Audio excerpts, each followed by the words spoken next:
What's up, y'all? This your girl Jay Renee with Prison Ride Radio.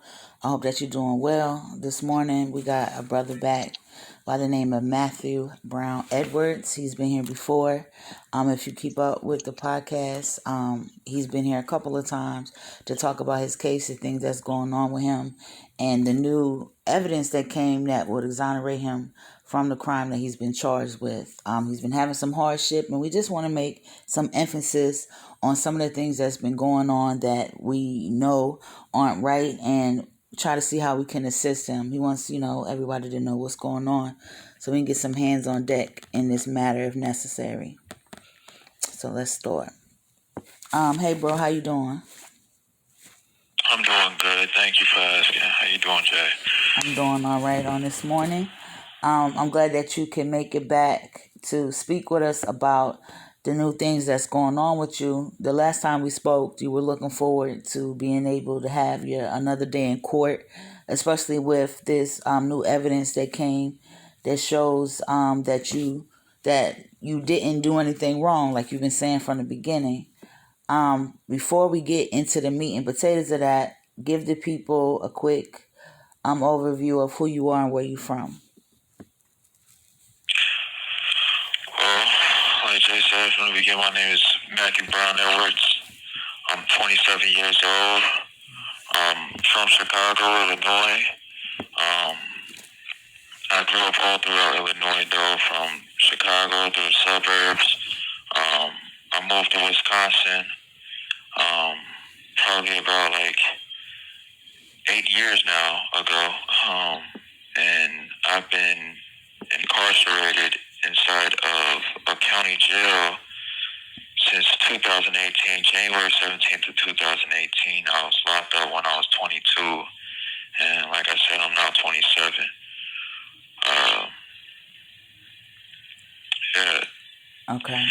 So let's talk about that time. So you said you're at the county jail and you've been waiting to go to trial so you have an opportunity to prove your innocence. Am I correct? Yeah, I've been waiting for 5 years now. Right. So how long I know that you've had an opportunity to go before, but you got tased on that day. But before we get there, how long were you waiting before you actually got to get this trial the first time? 4 years. Okay. Actually, a little over 4 years. Okay. So tell us what happened the day that, your trial date is there. You're on your way to go to trial. Tell us what happened. Well, I finally get to trial, and we sat for hours going through jury selection. My grandmother, my grandma Deborah was there, my auntie Shaman, my auntie Dina, and my little cousin Isis were there watching. I was there. I was literally in trial while everything was going on. I had on regular clothes for the fact that they don't want anybody to know you're in custody and stuff. Underneath my clothes, they put a box on you. If anybody's ever been to trial, they put a box on you because they can't cuff you or anything like that. And the box is usually where someone can't see it, so it's underneath my pants leg. It was on my right leg. While my attorney, Richard, was speaking to the jury, I got tased. I got tased out of nowhere. I remember convulsing and screaming, I didn't do anything. Why did you tase me? I remember my grandma screaming, he's having a seizure. All the way from the back of the courtroom. They came and they took the box off my... Okay. Well, yeah, I got tased, and I started convulsing. I screamed, I didn't do anything. Grandma screamed, he's having a seizure. They rushed to me, pulled on my pants leg, and wrapped around my leg is this big box, and it's wrapped in an ace bandage that's like this bright color orange. They took the taser off me as fast as they could, and then they walked me to the back as fast as they could as well. Because of this, the DA asked for a mistrial, and so did my attorneys. I argued I didn't want a mistrial. They said because they seen the taser, because they took it off in front of everybody, the entire jury and stuff, whatever. And they didn't know who else seen what. They said that it would be unfair for me to go to trial, to continue the trial. And I argued, I'm like, we got the evidence, it shouldn't matter and stuff like that, but they were like, they convinced me to go with the mistrial. The DA was asking for it, so are my attorneys. And they said it could risk me getting acquitted. So I was like, you know what, fine, okay. That was in June of last year. Okay. Every place be different, and I've never heard about this box thing. A lot of times that I've been inside of a courtroom, and most of them was down south. They would have them in cuffs and stuff. So explain a little bit more about this box. So they put this box on you and hide it from plain view for what purpose? Again, they can't. Yeah, because by law they can't. I got a right to a fair trial and to not be seen as in jail or whatever, which is weird, I guess. But if I have regular clothes on, then they can't have me. I can't be in shackles, and so the boss to keep me from running or being tased or fighting or anything like that if something happens, so that they can tase me if something happens. But at this point, nothing was happening, so they just tased me. Okay, so I'm trying to understand this. So everybody knew who you were, but they weren't supposed to know. They wasn't supposed to visually see who you are, but they knew who you were. Yeah, they weren't supposed to know that I was in jail. Okay. And I just asked that for more clarity, because if I'm confused, I know it might be somebody else's. So clarity is always the key there. All right, so they tased you. So what did anyone have to say about you being tased? Like what happened? They said it was an accident. I actually had one officer say that I didn't get tased. The other officers was like, he actually did get tased. He said that I didn't get tased because I'm black. He said that there was no burn marks on my skin for me to have gotten tased, which was dumb. But pretty idiotic. He's like, yeah, I don't think he got tased because I don't see any red marks on him. I'm like, I'm black. I'm not gonna turn red. But the other officers were like, he got tased. My lawyers were pissed. My lawyers were like, he got tased. Are you kidding me? And yeah. So they declared this mistrial, and you have to wait again. Mm-hmm. And you feel like, so when you told your lawyer that you didn't want to do it, your lawyer was like, this isn't really in your best interest. Did you have a conversation about that, or how did that go? Yeah, I told him I didn't want to do it. He said it's not in my best interest. The other lawyers involved said it wasn't in my best interest. They said we don't know how the jury's going to take this and stuff like that. Because we assumed they all knew that I got tased, and that they would be thinking, oh, he got tased for some reason, like he was doing something bad or something. Okay. I argued. I'm like, I was literally just sitting here and stuff like that. I'm like, they could see me all just sitting here and stuff like that. I'm like, I was literally smiling because things were going good, and my lawyer was cracking jokes with the jury. The jury was laughing and stuff, and next thing I know, I'm being tased. Matt, can I interject? Jay, we wanted to tell you about that jury selection. They always say it's a jury of your peers. Matthew had majority of those people they was choosing to be in his jury was police. I've never heard of that. So the jury that day was mostly police officers, or had police officers in it? Yeah, retired police officers, clerk. They had a legal clerk.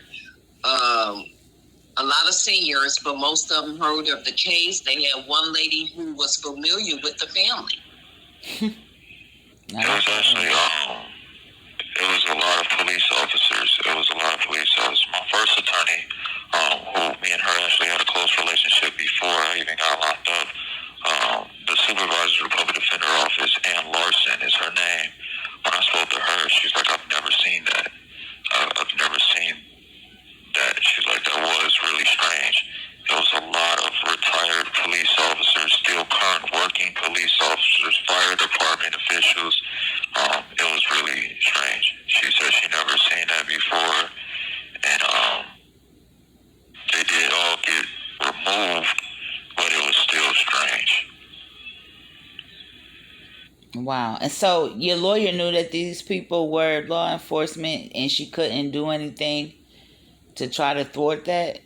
Like, how was that working out? That was my old lawyer. Okay. No, during jury selection, the attorney's job, my attorney, my main attorney, who's doing most of the talking, Richard Jones, he got all of those police officers removed from the jury. They were still selecting jury the first day. That's what the first day of trial was and will be the next time as well, selecting the jury. There was about 100 or over 100 jurors to select from, and there were a lot of cops. Wow. That's outrageous. And there was not one black person there as well within that jury pool. They didn't even get through the entire jury pool. Mm-hmm. Sounds like they stacked it to me. So let's move forward from then. So now you're supposed to be going to court today, right? Or you hope so? Yeah, I go to court today, and this is about seeing if I'm going to be if I'm not going to trial next month, which was supposed to start the 1st and go all the way through the 13th. Okay. And I just found out that the DA is asking for an adjournment, meaning that we don't go to trial because a doctor on their witness list, a doctor named Dr. Smith, just had a premature baby and is choosing to be, obviously at the hospital with his family, which is understandable, but I feel like the court still has a job to do and a due process for me, a fair trial and everything like that. I feel like this affects it. If they say that my lawyers are asking on my behalf for an objection and that he be made to testify over Zoom. Okay. Because he's important to the prosecutor's case. And they have a right to a fair case just like we do and stuff like that. And that's the problem. Because if the judge is like, well, he needs to be, because the prosecution is saying that he needs to be in person. But they have made it, if it was one of our doctors, like in the past, when I was supposed to go to trial in the past, they wanted one of our doctors to testify over Zoom if they couldn't be there in person. So I'm hoping that there's no hypocrisy and that the judge does the same thing for us. But I don't feel like that's going to happen, and I fear that I'll be waiting here till next year to go to trial, which is what it sounds like. Yeah, I feel like you've waited long enough. I think a lot of people will also feel the same about that. So besides what your lawyers are doing, is there anything else that they can do, or this is the only thing they can do and hope for the best? Like, what would be the next step? They have made it sound like this is the only thing that they can do and hope for the best. I've asked, could we ask for a motion to dismiss? He said that we would have to have done that during the preliminary hearing. So we missed that opportunity, and I don't know I'm not a lawyer, so I feel like this is something that should have been done on my behalf, or been brought to me on their end, but it's been the entire time has been brought to me, especially through Richard, who is a black attorney from Milwaukee. But he's always telling me, like, these white folks, they're not going, there's a dead child involved in this case, they're not going to dismiss this case. And it's a lot of negative. I mean, I do understand some points of where he's coming from, but I would like if there was more fight and more effort. As far as, I don't know, I wish things were more made public on my behalf. I think a local news station actually reached out to my attorneys, to the prosecution, to the clerk of court's office to find out what happened in this last trial and why it was a mistrial, because they don't know. And I thought that was a perfect opportunity for my attorneys to tell them he got tased for no reason. And they didn't do that. They didn't take that opportunity. And I think that kind of upset me, because I feel like the public should know that I got tased at a trial that I have been waiting for 4 years. And I feel like I would have been acquitted that day. That was last year, June. And yet here I am still waiting. And now I'm possibly going to be waiting another year. And that'll be over 6 years that I've been in here. That's absolutely unacceptable, bruh. I know you speak on being able to prove your innocence, so those that's not familiar, and to refresh those that are, I want to talk about the evidence that came from the medical examiner about this particular case. Can you give us some more insight on that and how it affects what's going on with you? Yeah. So throughout the entire case, we had a lot of the weight in the beginning was the finding of doctors and hiring doctors and stuff. I'm interested in I have public defenders. I don't have paid lawyers. I have public defenders, court-appointed public defenders. And they had to find doctors, get court funding and everything to pay for these doctors. We had one doctor in the beginning who ended up withdrawing from the case because he felt it was unfair, as the judge told him, based off the prosecution asking and requesting that he not be able to bring up a certain subject of information, and he felt like that would have been an injustice to me and unfair to leave out, was his exact words. He felt like that wouldn't be fair to me to leave out the fact that my child possibly had a liver disease and a metabolic disorder. Well, he withdrew from the case because of that. So then we waited for more doctors. We ended up getting a pathologist and a radiologist. A pathologist from Chicago, Shaka Tees, I believe is her name. And her findings and her last summary and conclusion was that my child died of natural diseases, was the words that she used. She died from a stroke. There's a certain diagnosis that it's called thrombosis. I'm not a doctor, so excuse me, but in other words, she had a stroke. She had blood clots in her brain, and she suffered from seizures while she was in custody with me and my ex-fiance at the time, the mother of the child. And then the radiologist, whose job is to look into the brain, and as they said, my daughter died of blunt force trauma to the head. He declared that to not be true as well, and said the same thing, that the child died of a stroke, and she suffered seizures while she was in our custody. He believed, based off of the things that we reported to the doctor before she died. She was only 2 months old.